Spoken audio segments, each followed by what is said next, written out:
What's up guys, welcome back to my channel. I hope you're doing well and great. As you have seen in the title, today I'm gonna review and I'll explain it to you the Mazda Infotainment system and what are all the controls. At the beginning when I was doing the test drive, everything was pretty new, but as you can see, it's very neat and pretty basic. You have got a wonderful and elegant interior. It feels like you are in a premium car. So let's dig deep into it. To start with, these are over here on my right are the mirror controls, as you are familiar with, and as you can see in front of you over here, so these are the I-stop button and the traction control, the parking sensor on off, this is the 360 view, and the surround camera system. So let me first start the vehicle and you can see what it is. You can step on the brake and push the ignition, push start on, and this is how it looks when the vehicle is start. So pretty elegant over here. And as you can see, this is button, if you press it for some time, this is the auto start off. So when you are driving, if you are on a bumper to bumper traffic, the engine will turn off. There's a deactivation and activation status. I'll just show it to you how it works. So you have this information over here. When you click the fuel efficient energy flow monitor in the front of the display, if you see, there's a cylinder deactivation, on off, I-stop button when the engine is ready or not, and when you move, it animates like the vehicle is moving. So this is how it is. And as you know, here these are for the indicators, the right, the left, and this is lighting controls over here. So automatic headlights, if you press this button over here, long press, it will show the automatic light. Now it's daytime, so it won't be showing. So as soon as, the best part of having an automatic is that you don't need to always click the high beam or low beam. So when you are in a situation where they needs a high beam, it automatically analyze. Why? Because there are sensors in the car in the front. So the radar sensor senses, and if it is needed, it will directly put on the high beam, and it would, if it sense some of the car is coming in front of you, it will directly turn it off. So that's the best part of having these. So you can place this in auto, you can place this in off, or this is what you do. I mostly keep it in auto. So when it is in automatic, you don't need to worry about anything. So as soon as the weather is dark, it automatically turns on. And the controls on my left are more for the wipers. So there is interval on off and automatically. So there is automatic rain sensing wipers. As soon as there is rain, it will automatically wipe it out, and it's pretty neat. Or else if you pull up for some time, it will do a single wipe. So this is how it works. And if you pull towards you, it will spray and clean it for yourself. So that's it. So these are the basic controls what you find in any of the car. And if you move further into the steering, you got a nice sportive steering, all leather steering over here, and it looks pretty. And on the right, you have adaptive cruise control over here. So when you click on the button over here, this has an heads-up display. It will show the adaptive cruise control is on, or else I mostly use the heads-up display, so there is no problem with the visibility. I don't need to always look at the display over here. I always look at the heads-up display. Even over here, you can see it's blinked on, and whenever you are in a certain speed, you can set it up. So you just need to click this button above plus, and it will set And this I will show a practical when I will drive on the motorway how the cruise control works. And you have lane assist monitor. When you click this, it will show the lane assist monitor over here, so you can set up in a certain speed.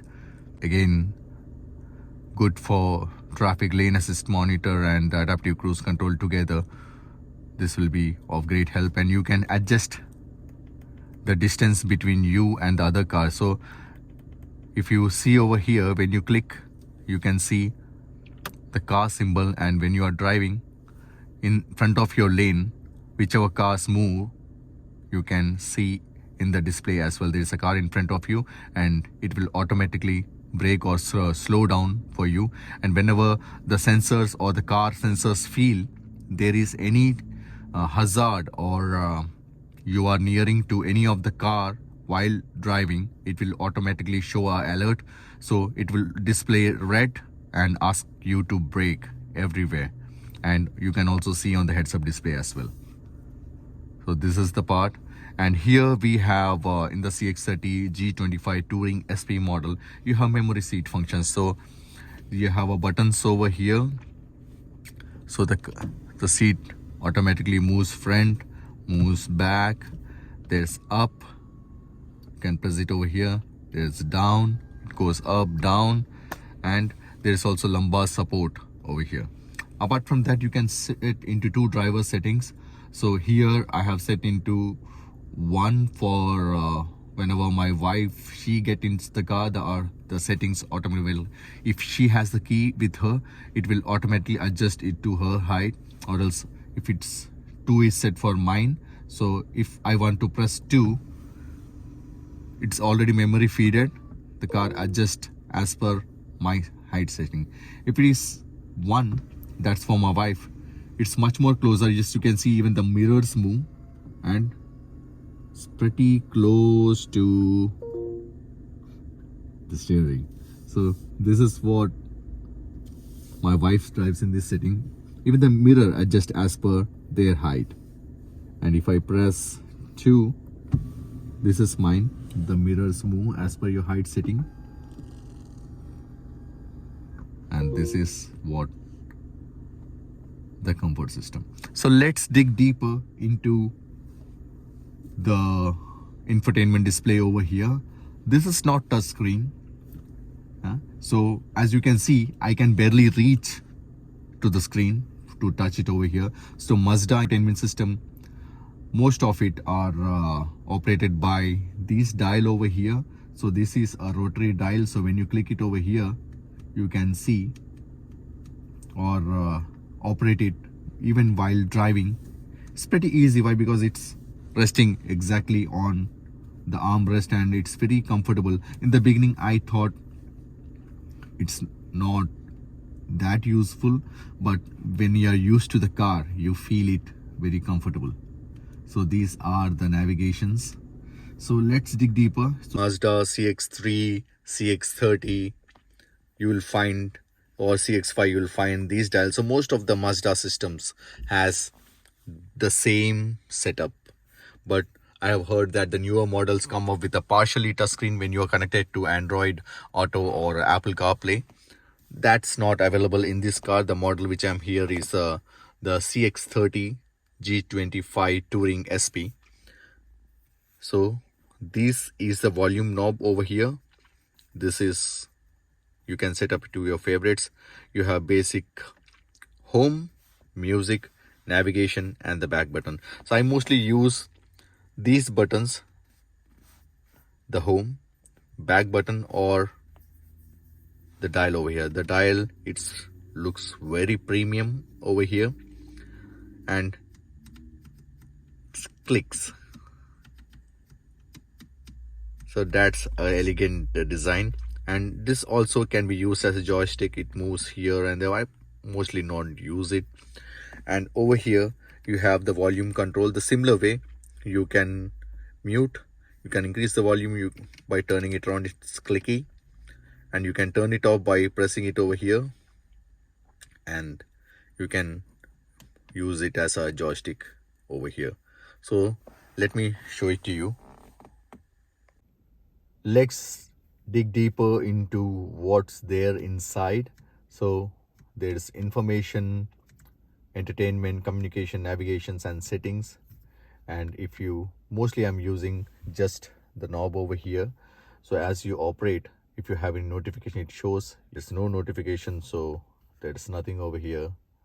Back to, let's see what's there in the information. So in the information, you have a fuel efficiency monitor. This can always be set.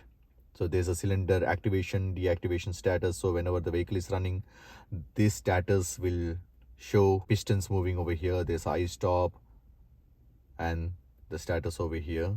This energy flow brand. If you click on the menu by just pressing this button over here, it will show. You can set up, mostly I have selected the energy flow monitor. You can also select it as a fuel efficiency.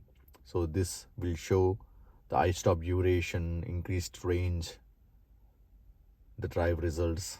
Okay, and further when you click, you have the energy flow monitor, which you have already seen, and the fuel efficiency history. So this is the fuel efficiency history currently available in my car. So this I mostly reset. I mostly keep it in energy flow monitor. This looks attractive. Vehicle status monitor. So this will show what's the next servicing. Any make vehicle warning messages, there's none. So it's on 17/1/2024. I just need to do my next service. So the vehicle Mazda Cx30 is being serviced every 10,000 kilometers. So I have to do it on 18,000 kilometers. That's my next service. So remaining kilometer it's showing over here. The maintenance details, you can just turn it around. So I'm just using this knob to turn up and down. So this acts like a joystick for you or a mouse. So the maintenance details. So this is the tire pressure monitor. You can check over here. That's there in my car. Some might say it might be too high for this car, but still, whatever it's mentioned over here, if I'm loaded up with more people, I try to keep more air pressure. So there's maintenance details, next service, similar what I have been said. Let's go back. This is what you have in the fuel efficient monitor and the vehicle status. So the information is done. This is for the entertainment. So the source, if you check, it has FM, AM, DAB, Bluetooth. We know is that mean my phone, whenever it connects, it will display everything over here. So there is USB 1, USB 2, audio and video, smartphone apps. The audio currently I have placed it off. As you can see, this is on. Pretty decent. This is the digital radio which is running. So if you go further, if you select this is the station list, and this mostly I operate it from the controls over here. So if I want to move this forward, I will just click this, it automatically changes. Okay, so this I find it very helpful rather than going over here. Sometimes I operate through the little one over here. So when you keep on clicking, this changes. Or if you want to change the channel, just long press this button over here.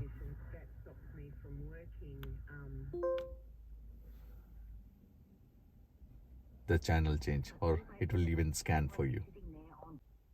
You also have a voice recognition for call in this system over here in the steering mount control. So when you long press over here, the command, call Jenny Tass. There are multiple numbers available for Jenny Tass. So this is how it shows. So communication is mostly the call history, text messages. This I mostly don't use. I just could use it from the steering mount control of my smartphone connected to the car system. Next is the navigation. So you can either go through the menu system or directly click the shortcut button over here. Whenever you click this, it will automatically open it for you. So here, as I said, it's not touch screen. You can touch it over here. Nothing operates. Whenever, if you are in Android Auto or Apple CarPlay, still it won't operate in Mazda CX30. But in the higher models I have seen, not while driving, but whenever you're parked and you're stationary, you can operate the touch screen in few of the Mazda systems. They say that this is not safer to use the infotainment system while driving. So Mazda always concentrates about the safety of the passengers and the driver. To search, you just need to go over here and add destination. So this has satellite navigation, so you can search it over here. Just type the first 3 letters. So if you want to go Kmart, you can just type K M. So it's already shown over here. You can use this as a joystick, as I said. Select it and the Kmart navigation will be displayed.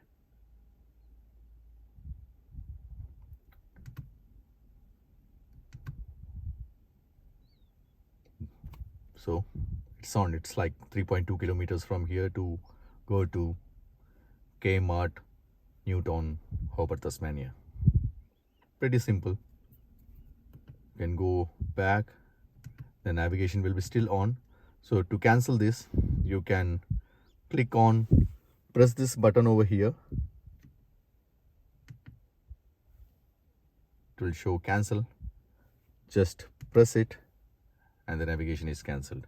So very simple. So once you are used to the Mazda infotainment system or the dials, it's pretty easy for you guys to operate the Mazda infotainment. It's pretty simple. Next we'll go to settings. So what's there in the settings? So in vehicle displays, you can adjust the center display.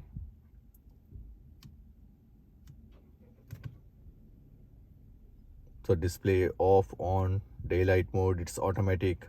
The brightness, contrast, drive result at ignition, on, off, this is optional. It's upon you to select this.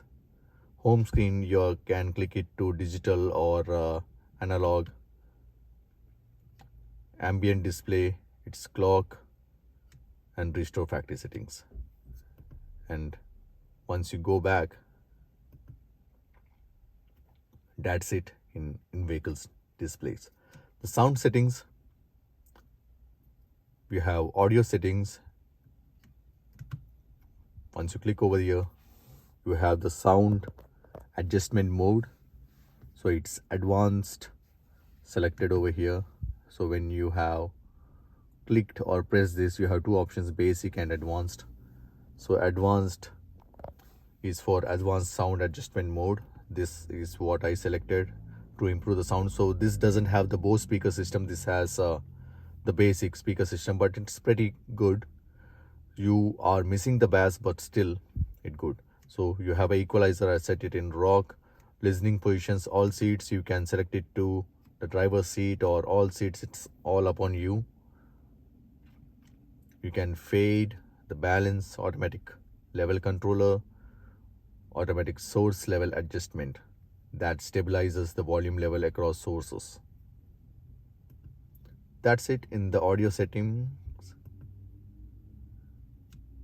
So when you connect it to connectivity settings over here, you have Bluetooth setting. You can initially connect your Bluetooth to the Mazda infotainment system over here.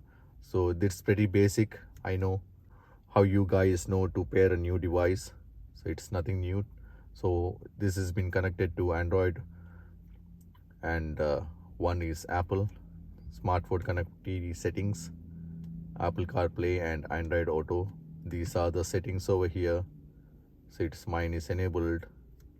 This is my wife's. She never connected the Android settings over here. So you have the cables not over here. So you have the USB cable here in the glove box. you can attach it up. It's all hidden, so there's no wired system over here. I mostly connect it and keep it in this armrest over here, so it's pretty neat. Let me start and show it to you.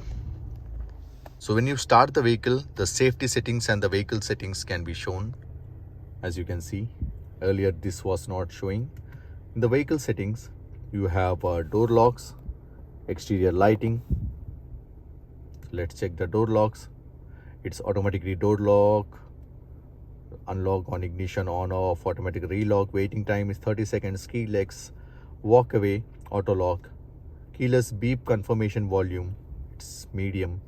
Keyless unlock mode, all doors. Restore settings. That's it what you have here in door locks. And when you go to exterior lighting, this is what I was saying. Automatic headlight sensitivity, medium to high. This I have set high beam control system. It's selected. Daytime running lights, DRL is selected. Coming home light for 30 seconds. So whenever you come near the car, it will light it up. So provided you have the key in your pocket. So leaving home light, this is on. So all the descriptions it will show. The coming home light is this, what I was saying. Sets the length of delay before headlights turned off. That's for 30 seconds which I have placed.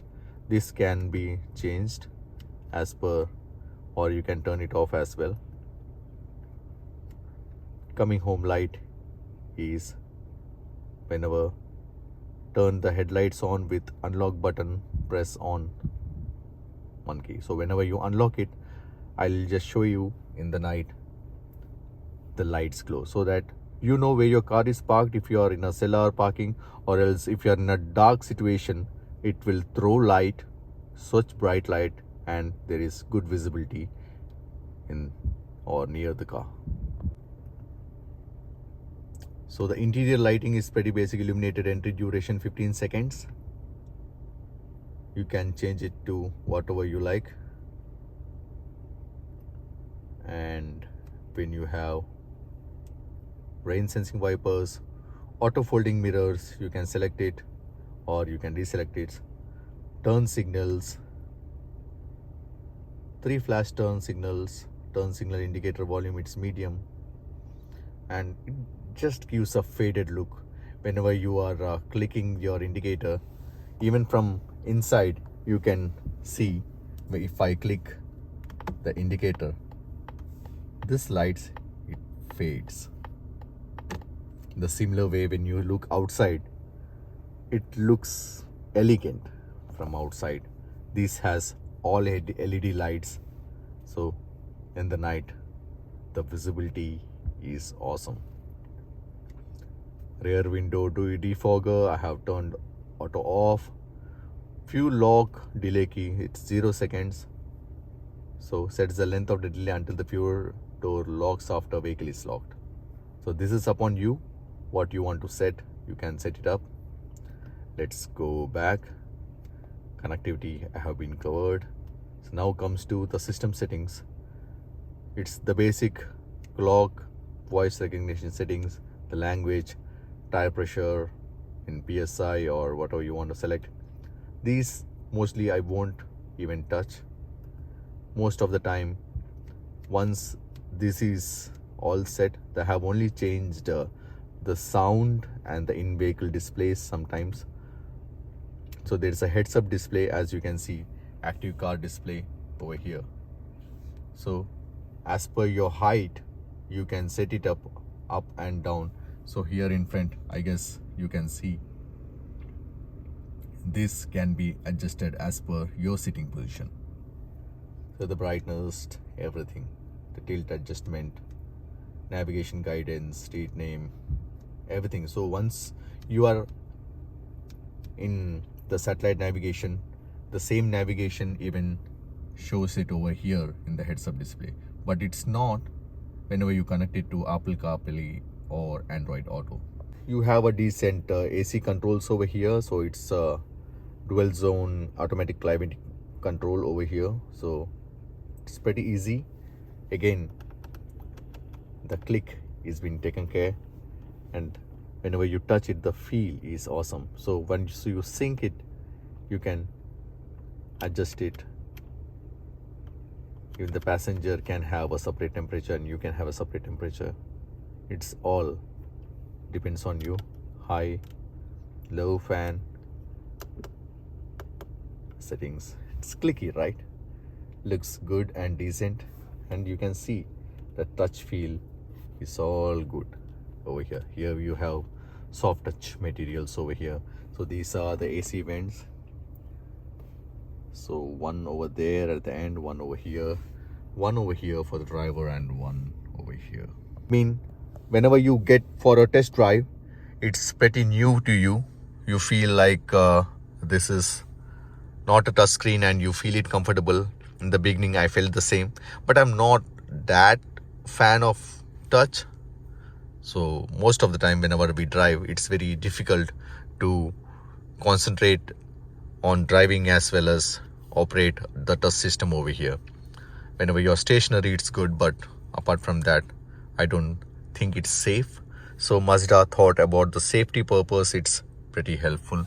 And the information, as I told you, if you click the information button over here, this is how you can change it to the regular analog display or digital. If you click it, it shows the driving information. You can reset it as well. I mostly keep this part digital so that it looks good whenever you drive. Most of the time I just don't concentrate anything over here. I just see the heads-up display in front of me. Look closely in the system. So let's start.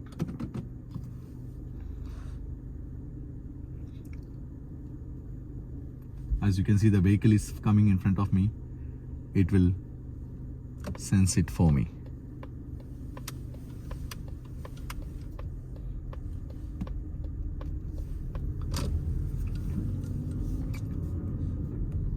Bright Monday morning.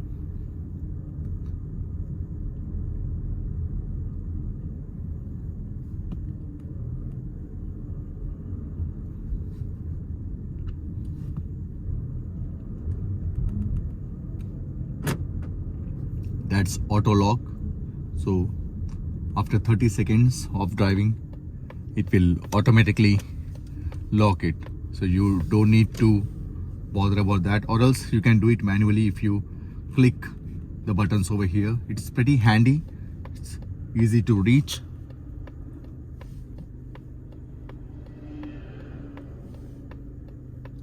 So all the sensor sounds I have muted it down, but in front of me in the heads-up display I can see whether a vehicle is coming in front of me while I take a turn, and parking is also pretty easy. I'll just show it to you one by one. So as soon as I hit the motorway, I'll show you how the cruise control works.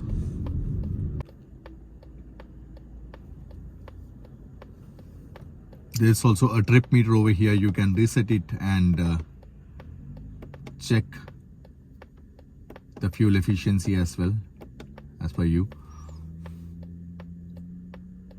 There's also a range, like how long more the vehicle runs on the fuel over here. So it shows 440 kilometers. Still I can move. So this was the I-stop on off which I was saying. So I'm hitting this motorway over here. So I just need to, I'll just move to the other lane and show it to you. It's very safe. So the speed limit is 80. It's showing in the heads-up display, and whenever you are in satellite maps, it will show.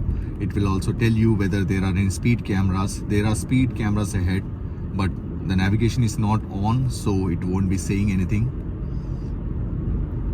So only thing is that whenever you want to use the cruise control, you have to click the button over here. Once I reach the speed, there's a vehicle in front of me. So for 80, what I do is that I keep it in 77 or 78. Whenever I reach this speed, it's comfortable for me, so that it's easy for us to control the vehicle.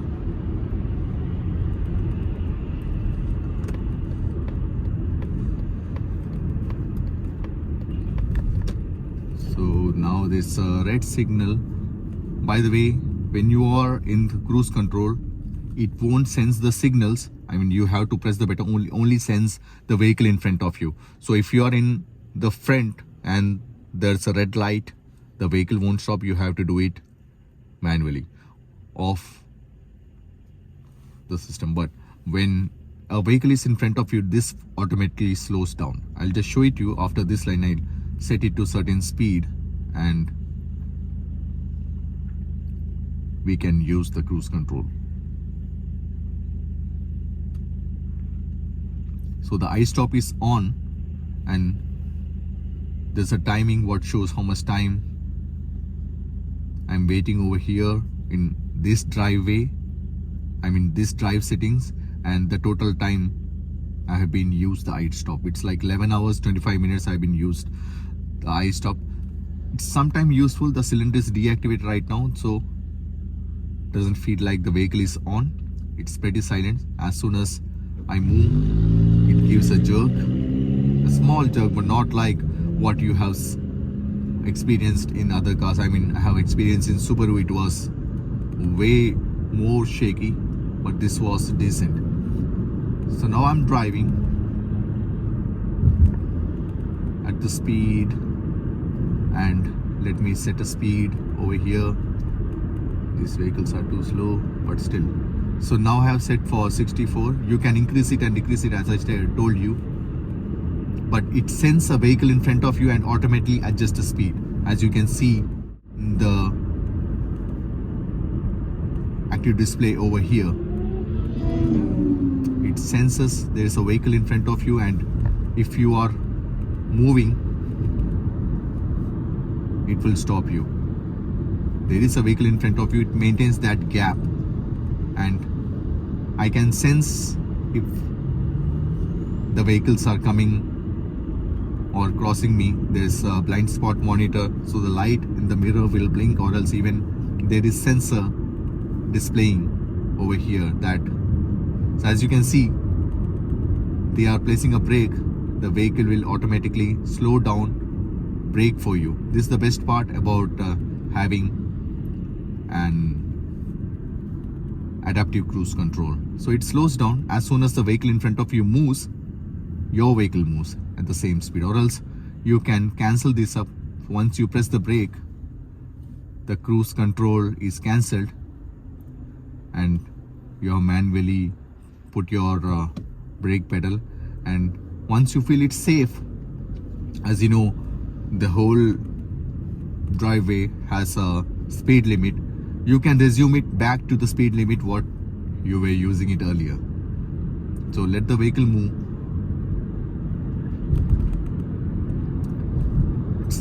This feature is good, like whenever you are on a highway and you just are tired using the gas pedal, just click the resume button and it resumes to whatever speed you have set earlier, and you can just operate it over here. You can increase it or decrease it as per. So these are the speed cameras over here, so it will detect if you are overspeeding or not.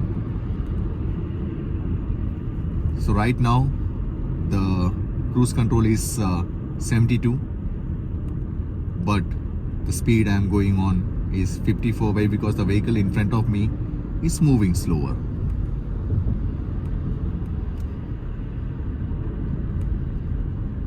So this has gone. Now you can see the pull the vehicle does. So it goes to what your vehicle was set for the speed limit. If again any vehicles comes in front of you,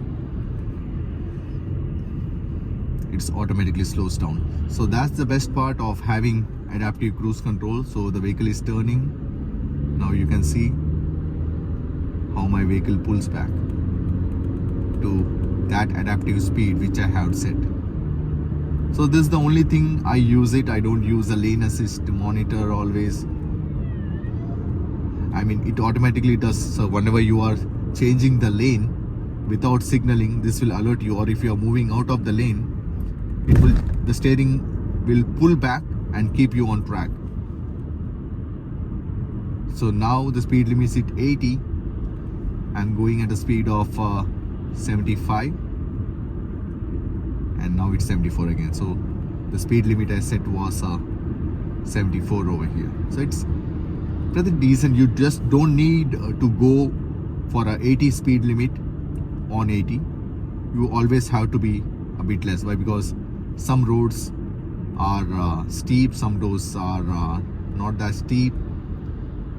You always need to drive as per the road. So now immediately after 80, the speed limit changes to 60. You can directly pull this button down to adjust. So I have set the speed limit now to 58. So it's pretty easy for you to change the speed and the settings in the adaptive cruise control. So you won't be needing again to brake and change the settings. It's pretty simple, and it's very responsive, that I can say. See, the vehicle is turning, but still it's braking, applying brake. I'm not doing anything. My leg is resting over here. I'm not stepping on the gas pedal. It's doing all by its own. So relaxed position, you can relax it. This has sensors inside, and if the sensors feel you are very tired over here while driving, the car will ask you to take a break.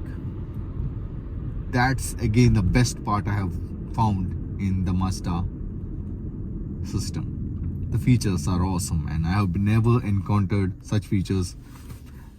The previous cars which I had owned was used cars.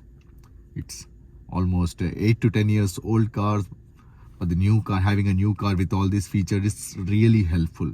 I mean, I know you will become lazy by not looking at the mirrors, but sometimes even the blind spot I miss up, but the car automatically brakes it for me. Even while parking, it helps a lot. I'll show you how the parking system works. So this is what I said. I was using the I stop button. So they say for the fuel efficiency.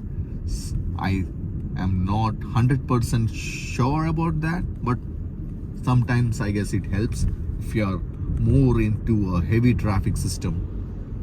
But here in Hobart, I don't find a lot of traffic. I mean, I personally don't go in these traffic timings, so it's good for me. If you're into heavy traffic, you can use these lane assist monitor systems over here. So now again, if you click it, the adaptive cruise control is off.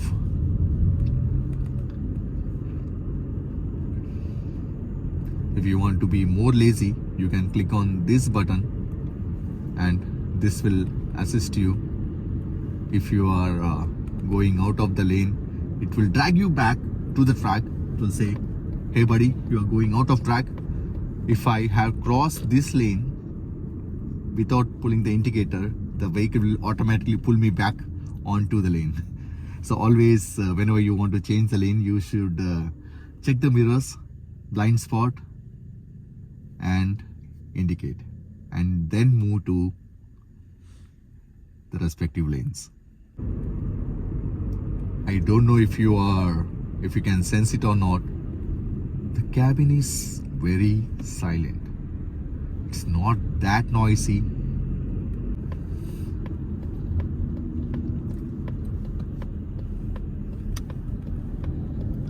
There's also sports mode. If you click on the button over here, it's beside the gear lever.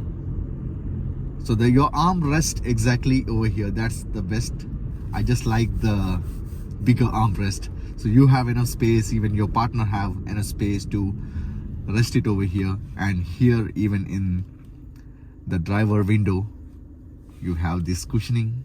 It's pretty relaxing. LIM, the symbol over here, when you click on this is good for bumper to bumper traffic. As I said, see, in Hobart they won't allow us to be in traffic. You can set the speed so it moves up good.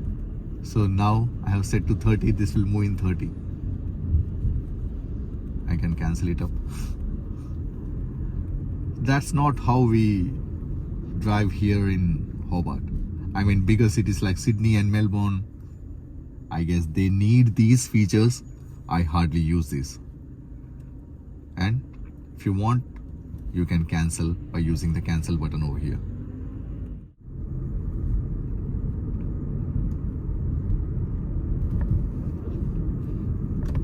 I can just show it to you. So whenever I'm going down, this is the view I get. So in this view, now I can see what's there down there and in front of me, or else when I was turning, the visibility was very poor. So the front camera is very helpful in such situations when you're going very steep or you're trying to get or park your car. See, move close. This is how. So if you click this button, the parking sensors are off. So it's always good. This is how the sensors work.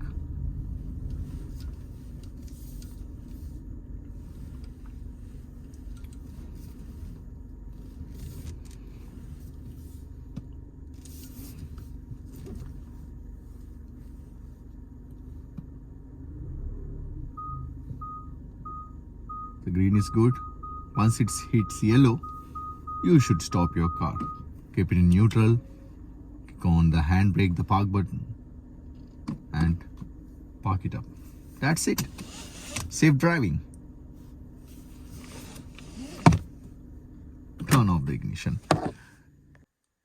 Hope you guys like this video and find it informative. Please share it to your friends. Don't forget to subscribe and click on the notification bell to get more updates on travel, cars and lifestyle. That's all for now, guys. See you guys on my next video. Until then, goodbye.